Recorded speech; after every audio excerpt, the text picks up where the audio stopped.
Hello students, मैं JP sir. मैं आज आपको सिखाऊंगा बेसिक ऑफ अकाउंट। तो बेसिक ऑफ अकाउंट क्या होता है कि ये अकाउंट्स का फाउंडेशन है, मतलब फंडामेंटल ऑफ अकाउंटिंग है। और ये पार्ट हम लोग का स्ट्रांग होना ही चाहिए। तो आप लोग ने स्कूल में, कॉलेज में सीखा होगा अकाउंट्स के बारे में। फिर भी मैं एक बार यहाँ पे आप लोग को बहुत ही अच्छा से एक बार सिखाऊंगा, जिससे कि अगर आपने सीखा है तो आपका रिवीजन भी हो जाएगा, और नहीं सीखे हैं तो फिर से आपको समझ में भी आ जाएगा। तो सबसे पहले हम लोग स्टार्ट करते हैं कि अकाउंट्स। तो अकाउंट्स क्या होता है? ये अकाउंट्स एक समराइज रिकॉर्ड होता है, जहाँ पे सिमिलर नेचर ऑफ ट्रांजेक्शन को हम लोग रिकॉर्ड करते हैं। जैसे हम लोग बैंक में जाते हैं, तो बैंक में क्या होता है कि बैंक हम लोग के नाम पे अकाउंट एक ओपन कर देता है। फिर हम लोग क्या होता है कि जब भी हम लोग बैंक में पैसा डिपॉजिट करते हैं, तो बैंक हम लोग के अकाउंट में रिकॉर्ड करता है। फिर हम लोग जब विड्रॉ करते हैं, तो बैंक हम लोग के अकाउंट में रिकॉर्ड करता है। उसी तरह से क्या होता है कि जब हम लोग बिजनेस करते हैं, तो हम लोग को वेरियस पर्सन के साथ में डील करना पड़ता है। तो कस्टमर के को हम लोग गुड्स क्रेडिट में सेल करते हैं। सप्लायर से हम लोग गुड्स क्या होता है क्रेडिट में परचेज करके लेके आते हैं। साथ में हम लोग को क्या होता है कि बिजनेस में बहुत सारा एसेट्स एंड प्रॉपर्टीज भी होता है, और बिजनेस में इनकम और एक्सपेंसेस भी होता है। तो हम लोग को क्या होता है कि सबका अकाउंट ओपन करना पड़ता है। तो हम लोग क्या होगा कि जो भी अकाउंट ओपन करेंगे, वहां पे क्या होगा कि उसी का ही रिकॉर्ड किया जाएगा। जैसे अगर मान लीजिए कि हम लोग सेल्स अकाउंट अगर ओपन किया, तो ड्यूरिंग द जितना सेल होगा वो सब हम लोग कहाँ पे रिकॉर्ड करेंगे? सेल्स अकाउंट में। अगर हम लोग ने परचेज का अकाउंट ओपन किया, तो हम लोग कहाँ पे रिकॉर्ड करेंगे? परचेज अकाउंट में। अगर हम लोग ने सैलरी का अकाउंट अगर ओपन किया है, तो ड्यूरिंग द स्टाफ को हम लोग ने कितना सैलरी पे किया, वो हम लोग कहाँ पे रिकॉर्ड करेंगे? सैलरी अकाउंट में।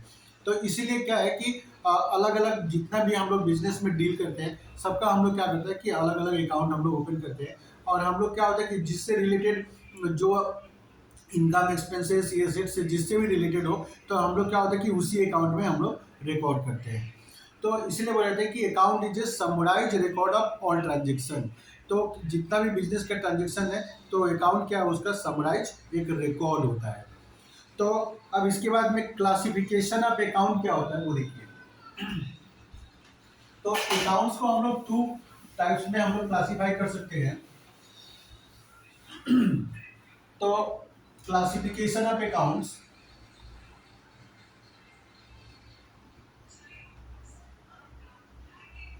क्लासिफिकेशन ऑफ अकाउंट्स, तो इसमें दो अप्रोच है। फर्स्ट अप्रोच हो गया ट्रेडिशनल अप्रोच, ट्रेडिशनल अप्रोच। और सेकेंड हो गया मॉडर्न अप्रोच, मॉडर्न अप्रोच। तो नंबर वन हो गया ट्रेडिशनल अप्रोच, और दूसरा हो गया मॉडर्न अप्रोच। तो ट्रेडिशनल अप्रोच को हम लोग इंग्लिश अप्रोच भी बोलते हैं, इंग्लिश अप्रोच। और मॉडर्न अप्रोच को हम लोग अमेरिकन अप्रोच बोलते हैं, अमेरिकन अप्रोच। तो अकाउंट्स को क्या किया कि टू पार्ट्स में क्लासिफाई कर दिया गया। क्लासिफिकेशन को ट्रेडिशनल अप्रोच और मॉडर्न अप्रोच। ट्रेडिशनल अप्रोच को हम लोग इंग्लिश अप्रोच भी बोलते हैं, और मॉडर्न अप्रोच को हम लोग अमेरिकन अप्रोच भी हम लोग बोलते हैं। तो सबसे पहले हम लोग करेंगे ट्रेडिशनल अप्रोच। पहले ट्रेडिशनल अप्रोच हम लोग सीखते हैं, फिर हम लोग मॉडर्न अप्रोच सीखेंगे।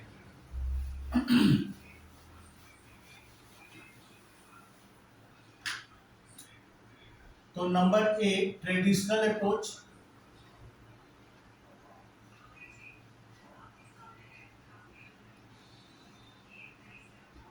तो इसमें अकाउंट्स को कैसे क्लासिफाई किया गया है? तो सबसे पहले तो अकाउंट्स को हम लोग टू पार्ट्स में डिवाइड करेंगे। तो पहला हो गया हम लोग का पर्सनल अकाउंट, और दूसरा हो गया इम्पर्सनल अकाउंट, इम्पर्सनल अकाउंट।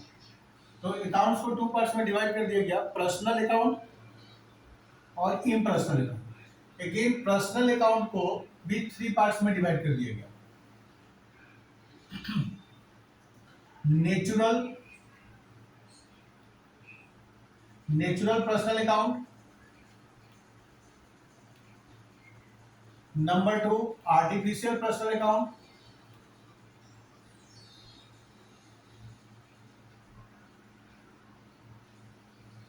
और थर्ड हो गया रिप्रेजेंटेटिव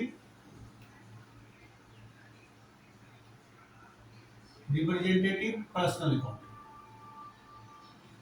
पर्सनल अकाउंट, और इन पर्सनल अकाउंट्स को भी टू पार्ट्स में डिवाइड कर दिया गया। पहला है रियल अकाउंट और सेकंड हो गया नॉमिनल अकाउंट। नॉमिनल अकाउंट, तो देखिए ट्रेडिशनल अप्रोच में अकाउंट्स को टू पार्ट्स में डिवाइड कर दिया गया, पर्सनल अकाउंट और इम्पर्सनल अकाउंट। फिर क्या हुआ कि पर्सनल अकाउंट्स को भी थ्री पार्ट्स में डिवाइड कर दिया गया, natural personal account, artificial personal account और रिप्रेजेंटेटिव पर्सनल अकाउंट। और ये पर्सनल अकाउंट के भी टू पार्ट्स होते हैं, रियल अकाउंट और नॉमिनल अकाउंट। तो सबसे पहले क्या है कि नेचुरल पर्सनल अकाउंट क्या होता है? तो नेचुरल पर्सनल अकाउंट होता है कि an account in the name of human being, an account in the name of a person और ह्यूमन बीइंग। जिसे हम लोग जैसे पर्सन, जैसे इंसान के नाम के ऊपर में अगर अकाउंट होगा तो उसको हम लोग बोलेंगे नेचुरल पर्सनल अकाउंट। जैसे Ram's account, Shyam account, Shyam account, Sita account, Geeta account etcetera. तो अगर कोई अकाउंट किसी पर्सन के नाम पे होगा, ह्यूमन बीइंग के नाम पे होगा, तो उसको हम लोग बोलेंगे natural personal account. Artificial personal account क्या होता है कि अगर अकाउंट किसी पर्सन, अकाउंट किसी firm, company, organisation, club, bank ये सब के नाम पे होगा तो उसको हम लोग बोलते हैं आर्टिफिशियल पर्सनल अकाउंट। तो जैसे हो गया रिलायंस कंपनी, एयरटेल, विशाल मेगा मार्ट,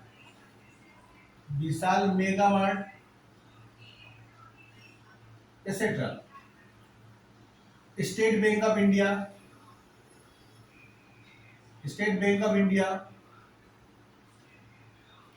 तो इस तरह का जब किसी कंपनी, फॉर्म, ऑर्गेनाइजेशन के नाम पे होगा तो उसको हम लोग क्या बोलेंगे? Artificial personal account. जैसे अगर मान लीजिए कि विशाल कोई अगर पर्सन है तो क्या होगा? विशाल अकाउंट क्या होगा? Natural personal account. किंतु विशाल मेगा मार्ट ये कोई दुकान या मॉल का नाम है ना, तो इसको हम लोग क्या बोलेंगे? Artificial personal account. उसके बाद रिप्रेजेंटेटिव पर्सनल अकाउंट क्या होता है कि जो अकाउंट किसी ग्रुप ऑफ पर्सन को रिप्रेजेंट करता है उसको हम लोग बोलते हैं personal account, representative personal account. जैसे सैलरी आउटस्टैंडिंग,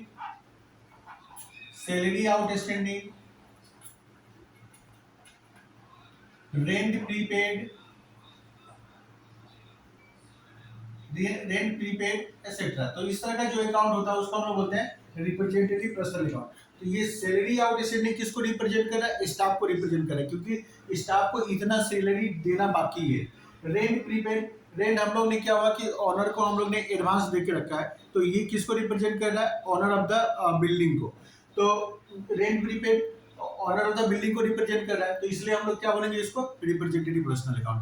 तो फिर से मैं एक बार फटाफट रिपीट कर देता हूँ कि पर्सनल अकाउंट्स को थ्री पार्ट्स में डिवाइड कर दिया गया, natural personal account, artificial personal account और representative personal account. Natural personal account क्या होगा? अगर किसी ह्यूमन बीइंग के, किसी पर्सन, इंसान के नाम पे अगर अकाउंट होगा तो उसको हम लोग बोलेंगे नेचुरल पर्सनल अकाउंट। अगर कोई दुकान, firm, company, organisation, club, bank ये सब के नाम पे होगा तो उसको हम लोग बोलेंगे आर्टिफिशियल पर्सनल अकाउंट। और कोई अकाउंट अगर किसी पर्टिकुलर पर्सन को या कोई फर्म, कंपनी को रिप्रेजेंट कर रहा है तो उसको हम लोग बोलेंगे रिप्रेजेंटेटिव पर्सनल अकाउंट। उसके बाद में अब आ जाइए इम्पर्सनल अकाउंट। तो इम्पर्सनल अकाउंट क्या होता है कि जो पर्सनल अकाउंट नहीं होता है वो सब को क्या किया गया कि इम्पर्सनल के अकाउंट की कैटेगरी में रख दिया गया। तो अगेन इम्पर्सनल अकाउंट को भी हम लोग ने क्या हुआ? टू पार्ट्स में डिवाइड कर दिया, रियल अकाउंट और नॉमिनल अकाउंट। तो रियल अकाउंट क्या होता है? An account relating to assets and property of the business is known as real account. तो जो अकाउंट बिजनेस के एसेट्स एंड प्रॉपर्टी से रिलेटेड होगा तो उसको हम लोग क्या बोलते हैं? Real account. जैसे land account, building account, furniture account, machinery, cash, these are the real accounts। तो these are the examples of real account। तो जो अकाउंट्स बिजनेस के एसेट्स एंड प्रॉपर्टी से रिलेटेड होता है तो उसको हम लोग क्या बोलते हैं, रियल अकाउंट। उसके बाद में क्या है, नॉमिनल अकाउंट। तो नॉमिनल अकाउंट क्या होता है, an account relating to income gain losses and expenses of the business is known as nominal account. अगर हम लोग ने बिजनेस कर रहे हैं तो बिजनेस में क्या होता है कि कुछ इनकम भी होता है, और इनकम करने के लिए हम लोग को क्या होता है कि कुछ एक्सपेंसेस भी करना पड़ता है। तो इनकम और एक्सपेंसेस को क्या किया गया कि नॉमिनल अकाउंट की कैटेगरी में रख दिया गया।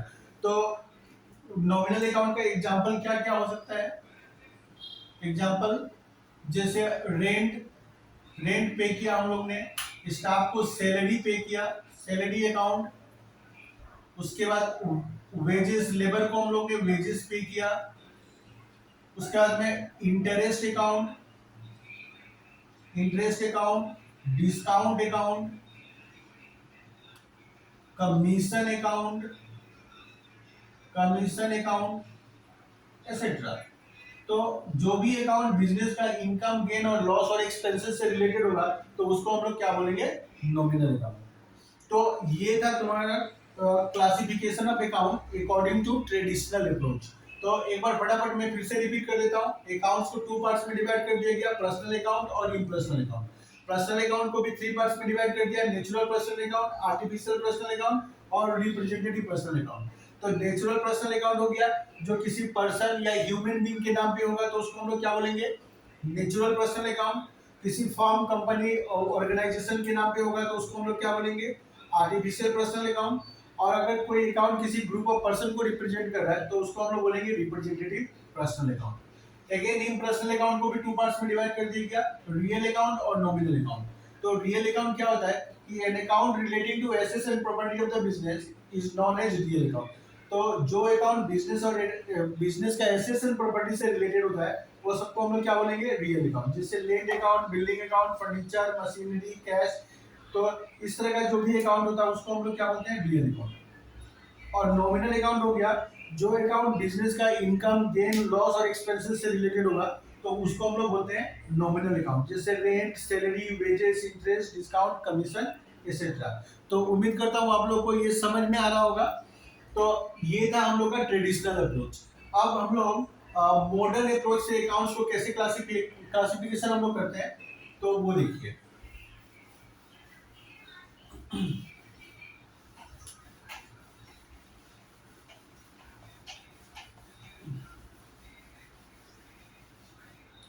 तो number B, modern approach. Modern approach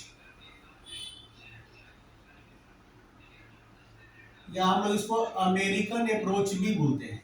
American approach, American approach.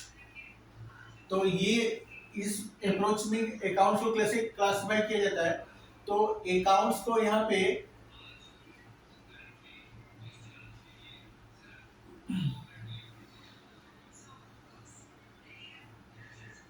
Accounts को यहाँ पे टोटल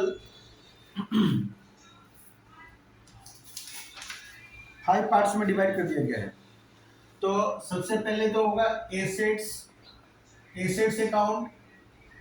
दूसरा हो गया लायबिलिटीज अकाउंट,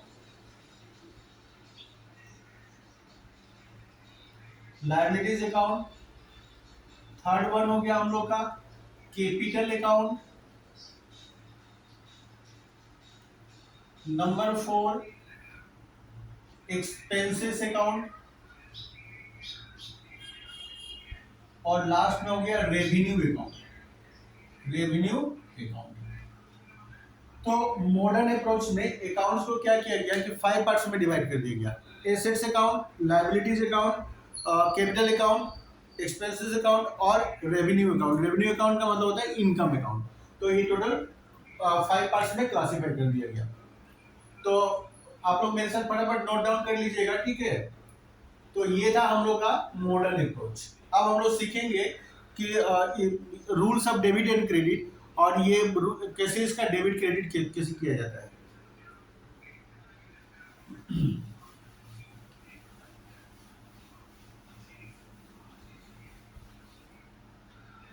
तो rules of debit and credit, rules of debit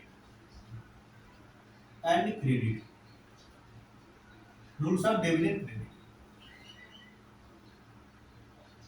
तो डेबिट एंड क्रेडिट क्या होता है कि जब भी हम लोग क्या होता है कि कोई भी ट्रांजेक्शन अकाउंट्स का लेफ्ट हैंड साइड में रिकॉर्ड करते हैं तो उसको हम लोग बोलते हैं डेबिट, और अगर हम लोग उसको राइट हैंड साइड में रिकॉर्ड करते हैं तो उसको हम लोग बोलते हैं क्रेडिट। तो डेबिट का मतलब होता है कि जो कुछ रिसीव द बेनिफिट्स, और क्रेडिट का मतलब होता है इम्पार्ट्स द बेनिफिट। ठीक है, तो इतना हम लोग को डीप में नहीं जाना है, बस आप लोग खाली इतना याद रखिए कि अकाउंट्स को हम लोग टू पार्ट्स में डिवाइड कर देता है, और अकाउंट्स का जो लेफ्ट हैंड साइड होता है उसको हम लोग बोलते हैं डेबिट साइड, और जो राइट हैंड साइड होता है उसको हम लोग बोलते हैं क्रेडिट साइड। तो कौन सा ट्रांजेक्शन को हम लोग को अकाउंट का डेबिट में लिखना है और कौन सा ट्रांजेक्शन को अकाउंट का क्रेडिट में लिखना है, तो उसके कुछ रूल्स बनाया गया है। और वो रूल्स क्या होता है कि दो अप्रोच है हम लोग का, ट्रेडिशनल अप्रोच और अमेरिकन मॉडर्न अप्रोच। तो दोनों अप्रोच में क्या होता है कि रूल्स ऑफ डेबिट क्रेडिट अलग अलग होता है। तो सबसे पहले हम लोग क्या होगा, ट्रेडिशनल अप्रोच सीखते हैं। तो number A, traditional approach. Traditional approach,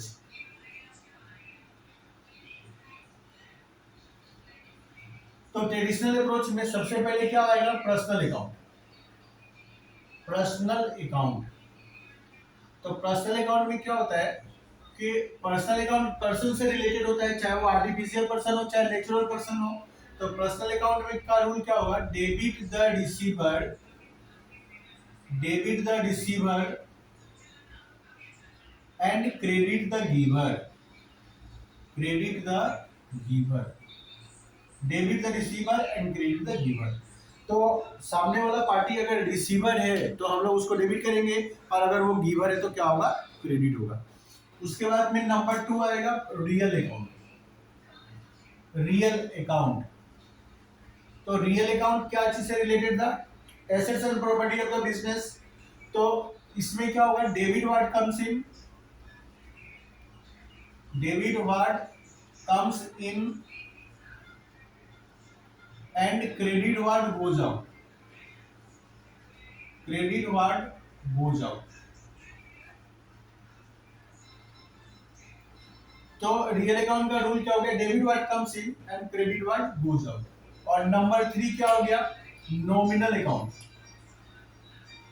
तो नॉमिनल अकाउंट में डेबिट एंड क्रेडिट का रूल क्या होगा, तो मैंने आप लोगों को भी बता रहा था नॉमिनल अकाउंट क्या होता है, an account relating to income gains and losses of the business is known as nominal account.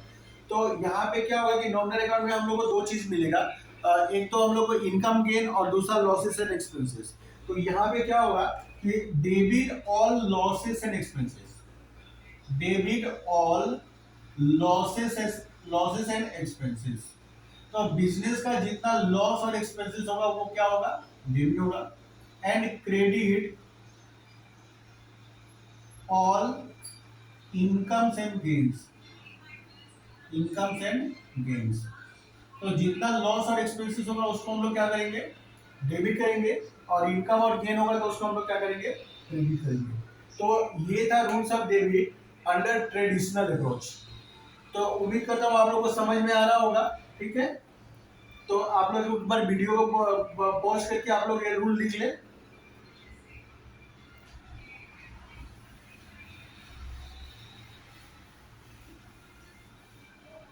तो अभी हम लोग सीखेंगे rules of debit and credit under modern approach. Modern approach, जिसको हम लोग अमेरिकन अप्रोच भी बोलते हैं, अमेरिकन अप्रोच।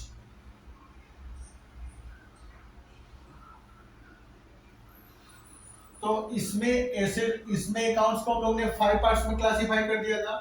तो सबसे पहले क्या है, एसेट्स। सबसे पहले क्या आएगा, एसेट्स। तो एसेट्स में क्या होगा कि एसेट्स जब भी क्या होगा, इंक्रीज होगा, when increase, when increase it will be debited, it will be debited। तो एसेट जब भी इंक्रीज होगा तो क्या होगा, डेबिट होगा। when decrease it will be credited, it will be credited। तो एसेट्स जब भी इंक्रीज होगा तो क्या होगा, डेबिट होगा, और डिक्रीज होगा तो क्या होगा, क्रेडिट होगा। नंबर 2 हो गया लाइबिलिटीज। लाइबिलिटीज, तो लाइबिलिटीज में क्या होगा, when increase it will be credited. जब भी लाइबिलिटीज इंक्रीज होगा क्या होगा, क्रेडिट होगा, और when decrease it will be debited. तो एकदम एसेट्स का जस्ट ऑपोजिट होता है लायबिलिटीज। एसेट्स में क्या था, जब इंक्रीज होगा तो डेबिट होगा, और लायबिलिटीज इंक्रीज होने से क्या होता है, क्रेडिट होता है। और एसेट डिक्रीज होने से क्रेडिट होता है, और लायबिलिटीज डिक्रीज होने से क्या होता है, डेबिट होता है। Number 3 capital.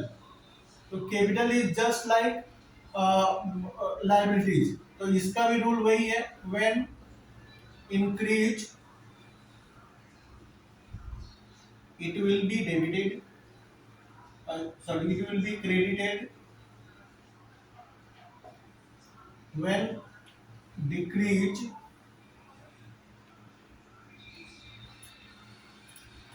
it will be debited, debited। तो कैपिटल भी क्या होता है कि सेम लायबिलिटी के जैसे ही होता है, जब इंक्रीज होगा तो क्रेडिट होगा, और डिक्रीज होगा तो क्या होगा, डेबिट हो जाएगा। नंबर 4 था एक्सपेंसेस। एक्सपेंसेस, तो एक्सपेंसेस के लिए क्या होगा, व्हेन इंक्रीज, एक्सपेंसेस अगर इंक्रीज होगा तो क्या होगा, it will be debited, it will be debited, it will be debited. When decrease it will be credited, it will be credited. तो एक्सपेंसेस हम लोग जब भी इंक्रीज होगा तब क्या होगा, डेबिट होगा, और जब डिक्रीज होगा तो क्या होगा, क्रेडिट होगा। अब लास्ट बच गया रेवेन्यू। तो रेवेन्यू में क्या होगा, when increase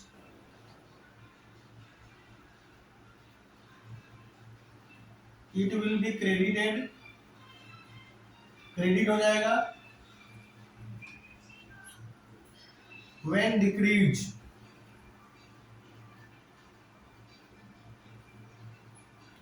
it will be debited, it will be debited.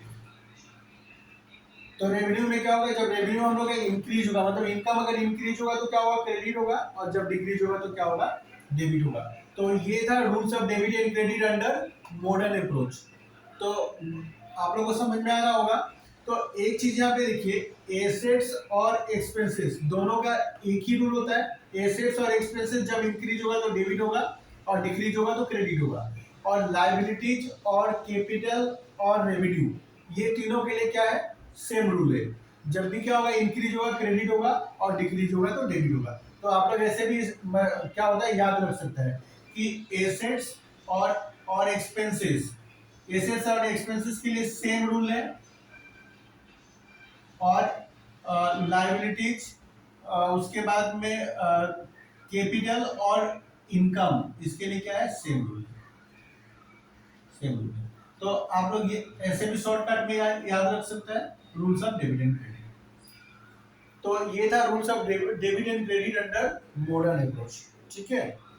तो अब इसके रूल को फॉलो करके हम लोग डेबिट क्रेडिट कैसे करेंगे, मैं वो आप लोगों को दिखा रहा हूँ।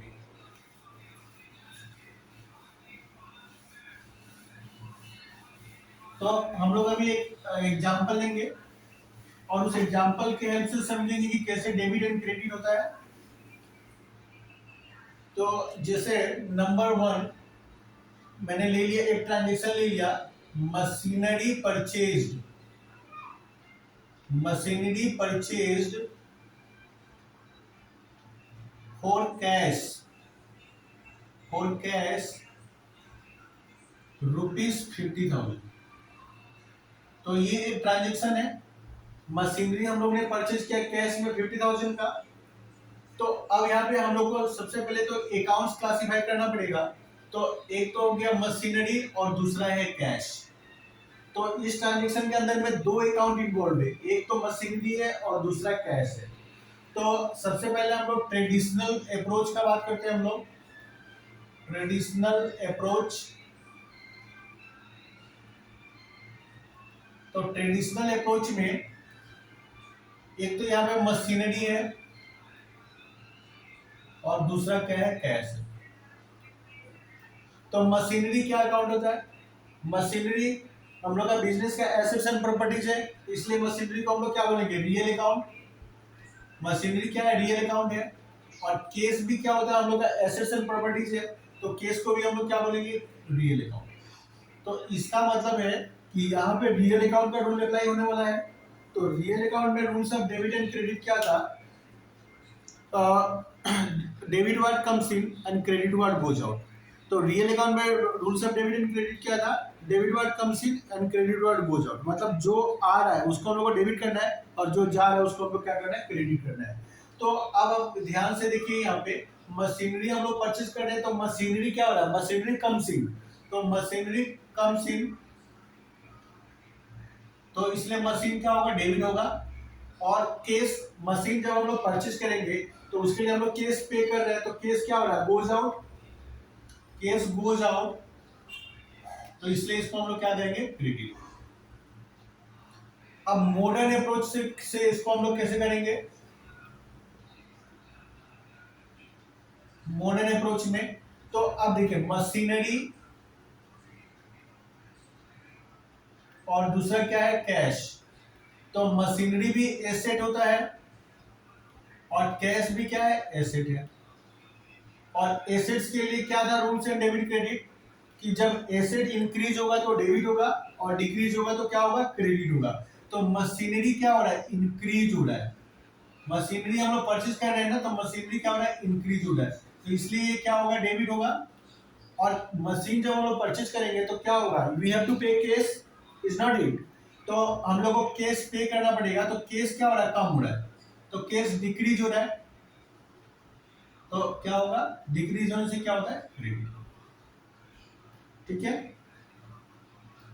और एक एग्जांपल लेते हैं हम लोग, नंबर 2,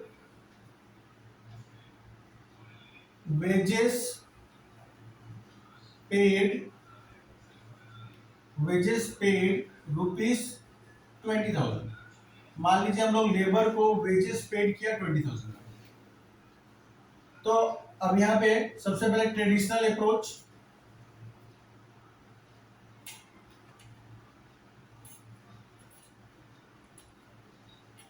तो ट्रेडिशनल अप्रोच पहले अकाउंट्स क्लासिफाई कर लीजिए। तो यहाँ पे क्या क्या है, तो एक तो है वेजेस और दूसरा क्या है, कैश, क्योंकि वेजेस तो हम लोग केस में ही पे करेंगे ना।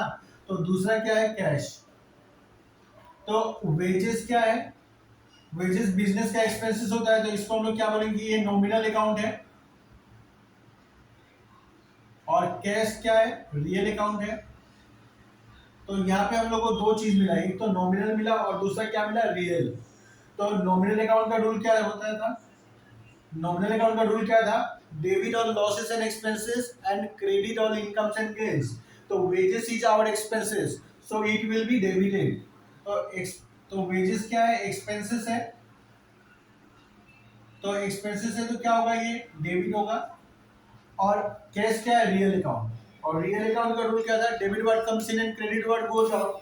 तो वेजेस हम लोग पे कर रहे हैं, तो वेजेस क्या, वेजेस पे करेंगे तो कैसे पे करेंगे, कैश में ही पे करेंगे। तो यहाँ पे क्या हो रहा है, कैश गोज आउट, तो कैश विल बी क्रेडिटेड। तो कैश क्या होगा, क्रेडिट होगा। तो ये कुछ एग्जांपल था, ठीक है। तो उम्मीद करता हूँ आप लोग को ये समझ में आ रहा होगा। तो हम लोग की और नेक्स्ट क्लास में हम लोग और आगे भी इसको बढ़िया से और सीखेंगे। तो आज का वीडियो बहुत ज़्यादा लंबा ना हो, तो इसलिए मैं आज यहीं पे रोक रहा हूँ। तो उम्मीद करता हूँ ये आपको वीडियो आप लोग के लिए बहुत हेल्पफुल रहा होगा। तो अगर आपको ये मेरा वीडियो अच्छा लगे तो प्लीज़ ज़रूर से मेरे चैनल को सब्सक्राइब करें और लाइक करें। ठीक है, तो मिलते हैं हम लोग नेक्स्ट वीडियो में, तब तक के लिए बाय बाय।